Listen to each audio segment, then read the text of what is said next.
Assalamualaikum Baraya, selamat datang kembali di Guru Gembul Channel. Apakah Baraya pernah mengalami penyakit panu? Mengerikan kan? Itu sesuatu yang sangat luar biasa mengerikan. Tetapi selain mengerikan, panu juga sangat misterius. Nah, sekarang di video ini kita akan membahas tentang penyakit-penyakit yang sangat misterius dan juga sangat mengerikan. Jadi langsung aja, ayo kita mulai.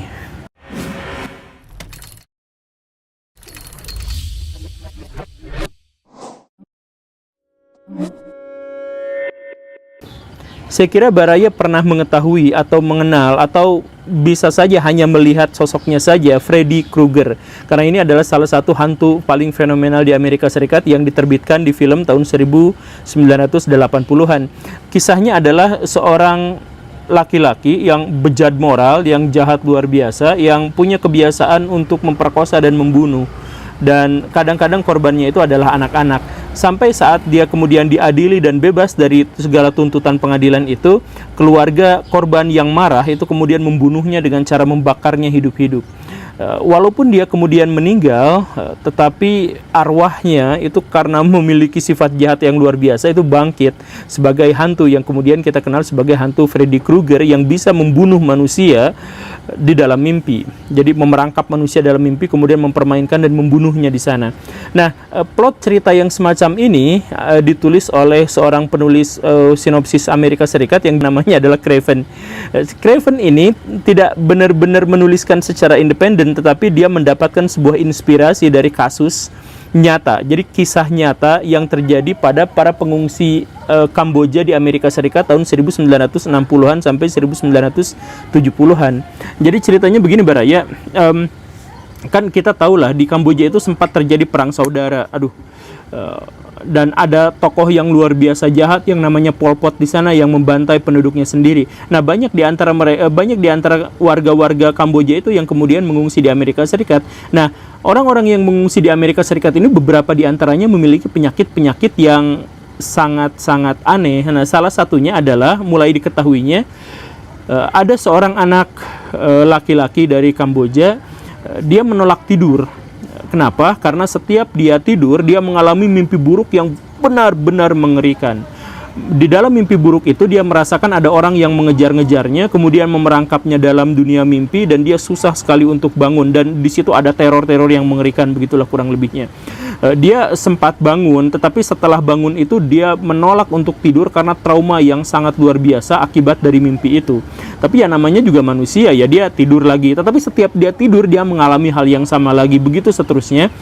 Sampai dia memutuskan untuk tidak benar-benar tidur selama berhari-hari. Bayangkan bagaimana rasanya. Anak kecil tidak tidur berhari-hari. Ya, tapi namanya juga manusia, akhirnya dia tertidur juga, dan dalam tidurnya yang terakhir itu dia berteriak sejadi-jadinya. Ketika keluarganya datang untuk mencoba untuk membangunkannya, anak yang dimaksud itu sudah meninggal. Jadi mimpinya itu sedemikian menyakitkan, mengerikan, sampai dia meninggal gara-gara mimpi itu, akibat serangan jantung atau hal yang semacam itu. Penjelasan yang kemudian beredar tidak banyak memberikan bantuan karena penjelasannya seputar bahwa ini adalah sebuah penyakit yang awal mulanya kemudian diberi nama The Dead ASEAN Syndrome. Ya, seperti itulah. Tapi kemudian penamaan-penamaan berikutnya gonta-ganti karena para ilmuwan juga belum memiliki konsensus apa sesungguhnya nama penyakit ini dan apa penyebabnya. Yang jelas ini terkait dengan urusan otak. Dilaporkan misalkan dari tahun 1970 sampai 1980 itu di Singapura pun ada sekitar 230 orang yang mengidap penyakit ini, dan semuanya adalah para pekerja dari Thailand yang didatangkan untuk bekerja di Singapura. Nah, kalau Baraya menganggap ini adalah sesuatu yang sangat mengerikan, saya harus tambahkan bahwa banyak orang-orang yang mengalami penyakit ini juga adalah orang-orang yang dekat-dekat dengan Indonesia. Seperti yang tadi itu Thailand, Singapura, Filipina yang paling banyak, dan kita tidak menutup kemungkinan bahwa mungkin saja juga terjadi di Indonesia. Ya, kita berharap bahwa mimpi yang sangat mengerikan dari sebuah penyakit yang sangat aneh itu tidak pernah menimpa kita sama sekali. Gitu. Apakah Baraya takut dengan mimpinya? Takut dengan penyakitnya? Kalau Baraya takut dengan penyakitnya, mari kita loncat pada penyakit berikutnya yang juga menurut saya sangat mengerikan, yaitu Spontaneous human combustion. Ya, beberapa di antara baraya saya yakin sudah pernah mengetahui ini, karena ini adalah salah satu penyakit yang sangat langka, sangat aneh, dan benar-benar mematikan. Sedemikian mematikan sehingga tidak mungkin bisa ditolong lagi. Apa itu? Pembakaran manusia secara spontan, dan itu terjadi dalam tanda kutip secara internal. Jadi api yang menyebabkan pembakaran terhadap tubuhnya itu adalah dari dalam dirinya sendiri. Jadi kasus yang terbarunya itu adalah tahun 2009, 2 November 2009, ada seorang perempuan tua yang ditemukan meninggal di rumahnya dalam kondisi seluruh tubuhnya udah berubah menjadi abu kecuali satu kakinya saja. Yang agak menarik dari kasus-kasus human combustion ini adalah bahwa walaupun badannya sudah benar-benar menjadi abu itu, tapi rumah atau perabotan yang ada di sekelilingnya itu tidak ikut terbakar. Setidaknya 30 cm dari dia itu tidak ikut terbakar, yang menyebabkan sesuatu yang sangat aneh. Kan ceritanya begini Baraya, manusia itu bukan penghantar panas yang baik tentu saja, dan terlalu banyak mengandung air dalam tubuhnya, dan karena itu maka dia seharusnya tidak bisa terbakar sendiri. Dan kalaupun terbakar, misalkan terbakar karena faktor-faktor yang eksternal, itu tidak akan gosong sampai jadi abu.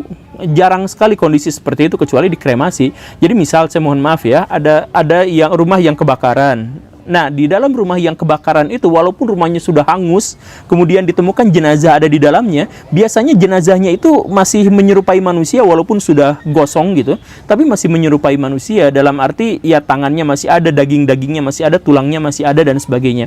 Tapi dalam kasus human combustion ini, itu bahkan sampai tulang-tulangnya itu berubah jadi abu. Penyakit ini, kalaupun memang harus disebut sebagai sebuah penyakit, itu sudah dilaporkan terjadi pada sekitar 200 orang sepanjang 300 tahun terakhir. Jadi ini adalah penyakit yang sangat-sangat langka. Tetapi kalaupun memang sangat langka, kan tetap aja mengerikan. Jadi apa yang menyebabkan penyakit ini tidak diketahui. Beberapa pola yang akhirnya ketahuan itu diantaranya adalah korban itu biasanya atau hampir pasti itu perempuan. Hampir pasti tua, dan dipastikan pecandu alkohol berat. Nah, 3 pola ini pada akhirnya memberikan beberapa petunjuk pada para ilmuwan tentang apa yang sesungguhnya terjadi pada dalam tanda kutip penyakit ini. Banyak orang yang skeptis yang kemudian memberikan penjelasan bahwa penyakit ini sebenarnya bukan penyakit, tetapi ada seorang yang pecandu alkohol berat sedemikian sampai di dalam tubuhnya itu mengandung banyak alkohol. Kemudian ketika dia ketemu dengan satu sumber panas di luar tubuhnya, misalkan lilin atau perapian atau apa yang semacamnya, dia terbakar. Dan kenapa pembakaran bisa sampai ke sumsum tulangnya juga?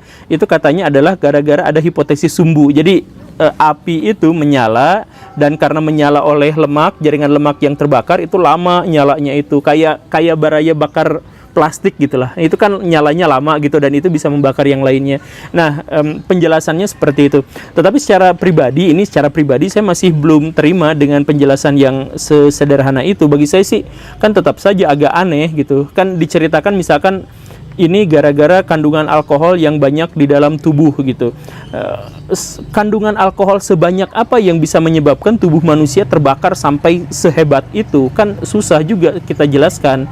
Misalkan gini, kadar alkohol di dalam darah lebih dari 1% saja menyebabkan orang itu mati. Itu pasti, lebih dari 1%. Dan kandungan dalam darah selebih dari 1% alkohol itu tidak menyebabkan darah menjadi mudah menyala atau terbakar. Kan seperti itu. Jadi kandungan alkohol seperti apakah yang menyebabkan darah, kemudian daging, jeroan manusia yang penuh dengan air dan sebagainya itu bisa sampai terbakar, sampai hangus, sampai gosong, sampai menjadi abu. Tidak, saya sih sampai sekarang masih belum bisa menjelaskan fenomena ini apa. Mungkin Baraya bisa menjelaskannya. Jadi kalau Baraya saya tawarin, mendingan penyakit yang pertama tadi atau penyakit yang ini? Ya silahkan Baraya pilih sendiri. Begitu. Itu adalah penyakit yang kedua. Kemudian penyakit yang ketiga, ini juga saya pikir beberapa di antara Baraya sudah pernah membacanya, yaitu tentang wabah menari di Prancis pada tahun 1518. Apa yang terjadi di situ? Lady Trapea, saya nggak tahu bagaimana cara mengejanya, itu ditemukan di Prancis dalam kondisi tiba-tiba menari di sebuah jalanan. Dia nari terus, dan yang uniknya adalah bahwa dia menari sambil menangis karena dia merasa dirinya tidak mau menari. Dia tidak bisa menggerakkan tubuhnya sendiri. Tubuhnya digerakkan sama satu hal yang astral, entah apa itu namanya. Pokoknya dia menari aja terus-terusan. Ketika warga kemudian berusaha untuk menenangkannya, membaringkannya, paksa untuk dia menidurkannya dan sebagainya, tetap saja dia berbaring dalam kondisi menari gitu. Ini kan membingungkan, dan sampai akhirnya ada 34 warga lainnya yang melongok, melihat dan sebagainya, yang ikut-ikutan menari.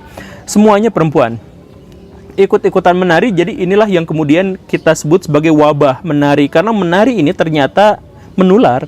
Jadi setelah ada 34 perempuan yang menari-nari sama seperti Trapea ini, pada akhirnya di akhir bulan itu ada 400 orang yang menari, dan beberapa di antara mereka itu ada yang sudah meninggal dalam kondisi menari.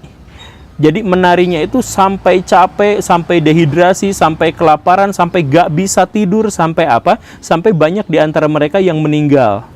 Begitu. Dan laporan ini tidak bisa dianggap sebagai cerita mitos atau cerita bohongan dan sebagainya, karena cerita ini yang menyampaikannya itu adalah bukan dari satu orang. Di antaranya adalah para penyair, penulis sejarah, kemudian gereja pada waktu itu juga menuliskannya, bahkan tertulis secara resmi sebagai dokumen kota di Prancis, sehingga menunjukkan bahwa ini adalah sesuatu yang nyata, sesuatu yang asli. Yang kemudian diperdebatkan itu adalah fakta-fakta keras dan spesifik. Misalkan siapa orang pertama yang mengalami menari itu, menari gila itu, atau berapa jumlah korbannya, atau berapa yang kenanya dan sebagainya. Nah, itu yang menjadi masalahnya, itu fakta-fakta keras yang seperti itu. Tetapi secara umum gambarannya adalah bahwa wabah menari ini memang pernah terjadi. Banyak kemudian orang-orang yang mencoba untuk menjelaskan fenomena aneh ini dari berbagai kajian keilmuan. Di antaranya adalah ada orang yang mengatakan bahwa ini adalah keracunan jamur tertentu di sana gitu. Tetapi keracunan ini tidak bisa menjelaskan kenapa bisa sampai berhari-hari. Ada juga penjelasan yang lain yang menyebutkan bahwa ini histeria massa. Ini sebenarnya pernah kita bahas di beberapa episode yang lalu tentang kesurupan misalkan. Jadi salah satu penjelasannya itu adalah begini. Baraya kan pernah sekolah misalkan. Kalau sekolah itu biasanya ada yang kesurupan, biasanya pas upacara gitu. Dan yang kesurupan itu biasanya perempuan. Nah, kalau ada satu perempuan yang kesurupan, biasanya perempuan-perempuan yang lain juga pada ikut kesurupan. Kan begitu ya, kesurupan itu sering nular jadi kesurupan massal gitu. Nah, inilah yang namanya histeria massa. Sebenarnya bisa dijelaskan dalam pakem psikologis, bisa dipahami sebenarnya. Nah, hipotesis seperti ini ditempatkan juga pada penari massal itu. Jangan-jangan ini histeria massa, satu menari kemudian yang lain yang punya masalah dalam dirinya kemudian juga ikut menari dan sebagainya. Tetapi tidak pernah ada kasus yang histeria massa ini menari, dan tidak ada kasus yang histeria massa menarinya itu sampai menangis, sampai meninggal. Kan susah sekali. Histeria massa itu adalah bagian dari gejala-gejala psikologi seseorang, sehingga susah sekali untuk bisa membayangkan bahwa dia bisa membunuh manusia. Begitu. Jadi kita anggap saja ini adalah bagian dari wabah, dan kita anggap saja ini adalah bagian dari misteri. Ya, banyak penjelasan-penjelasan yang lain, tapi sejauh yang saya ketahui, sejauh yang saya sudah baca, saya belum puas dengan jawaban-jawaban itu. Jadi kita masih tutup sebagai sebuah misteri. Begitu. Kemudian ada lagi penyakit berikutnya yang menurut saya aneh, yaitu stigmata. Ini sebenarnya tidak bisa disebut penyakit dalam beberapa kasus, karena ini justru adalah contoh bagi atau wujud dari kesucian hati seseorang. Jadi apa yang dimaksud dengan stigmata? Ini biasanya terjadi pada orang-orang Katolik, dan hanya pernah terjadi satu kali pada orang non-Katolik, pada orang Kristen, yaitu satu gejala di mana si korban, dalam tanda kutip ya, maaf, kita masukkan dulu kategori penyakit, lain soal nanti aja ya. Orang yang menderita penyakit ini itu pada suatu kali tiba-tiba merasakan bahwa badannya itu penuh dengan bilur-bilur cambukan, seperti yang dirasakan oleh Yesus ketika mau disalibkan. Bahkan beberapa di antaranya tiba-tiba berdarah di punggung-punggungnya seperti cambukan. Kemudian muncul luka-luka seperti yang juga dialami oleh Yesus, yaitu tangan yang berlubang karena dipaku, kaki juga yang berlubang karena dipaku, bahkan jidat melingkari kepala juga berdarah-darah dan sebagainya. Nah, penyakit seperti ini muncul tanpa sebab. Jadi biasanya orang yang mengalami ini tuh trans, mengalami ekstase gitu. Dia mengalami pengalaman spiritual, berjumpa dengan Tuhan, berjumpa dengan Yesus dan lain sebagainya, dan ketika dia bangun dia tiba-tiba merasakan sakit karena tangan dan kakinya atau kepalanya atau tubuhnya itu sudah dipenuhi oleh bekas-bekas luka yang sangat misterius. Seperti itu. Kasus yang sangat mempopulerkan itu adalah kasus Gema yang terjadi tahun 1915 kalau nggak salah ya. Jadi ceritanya Gema itu memang sejak awal adalah seorang yang sangat religius, seorang yang sangat dekat sama Tuhan, dekat sama gereja, menjalankan ritual dengan sungguh-sungguh dan sebagainya. Di usia 16 tahun dia punya penyakit meningitis, tetapi secara ajaib yang kemudian dia klaim bahwa itu ajaib, sembuh total dengan waktu yang sangat singkat. Nah, ini kemudian membuat dirinya benar-benar merasa dijamah oleh Tuhan.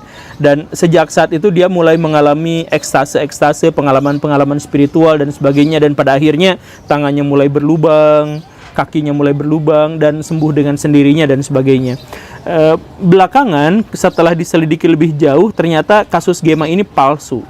Jadi Gema ini sengaja memalsukan pengalaman spiritualnya, karena ternyata tangannya itu nggak benar-benar berlubang, hanya dicolokin pakai jarum kecil-kecil gitu sama dianya sendiri. Kemudian dia mengklaim pada orang lain bahwa tangannya terluka dan sebagainya. Tetapi walaupun ini kasusnya terbukti palsu, tetapi tidak membuat cerita ini benar-benar menguap, karena yang saya bilang tadi, cerita ini hanya membuka laporan-laporan yang terjadi sebelumnya tentang kasus-kasus orang yang semacam ini. Dan kasus-kasus itu nampaknya tidak ada rekayasa apapun, sama seperti yang terjadi pada salah satu rohaniawan paling terkenal di Eropa yang namanya Pak Piu. Pak Piu itu memang benar-benar berlubang tangannya dan sebagainya, dan dia merasakan telah dijamah oleh Tuhan dan sebagainya. Dia katanya mengaku bahwa saya siap saja sebenarnya menerima penderitaan yang sakit seperti ini, tetapi saya tidak mau kalau tangannya sampai bolong-bolong seperti itu, karena itu adalah sesuatu yang memalukan dan menjijikan, kata dia seperti itu. Jadi apa yang sesungguhnya terjadi pada stigmata kita tidak pernah tahu. Nah, yang jelas kita akan membahasnya dalam episode yang khusus, semoga ya, menjanjikan lagi. Semoga akan kita bahas dalam episode yang khusus, tapi kita akan masukkan ini dulu dalam kategori dalam tanda kutip sebagai sebuah penyakit. Saya mohon maaf, karena ini belum terjelaskan, belum bisa dipahami oleh para saintis sampai sejauh ini, dan fenomena-fenomena yang terjadi tentang stigmata itu diketahui itu adalah nyata. Begitu. Baik Baraya, itu saja ya. Silahkan berpikir, silahkan asah wawasan dan pengetahuan Baraya. Selamat menikmati berpikirnya. Saya Guru Gembul. Assalamualaikum warahmatullahi wabarakatuh.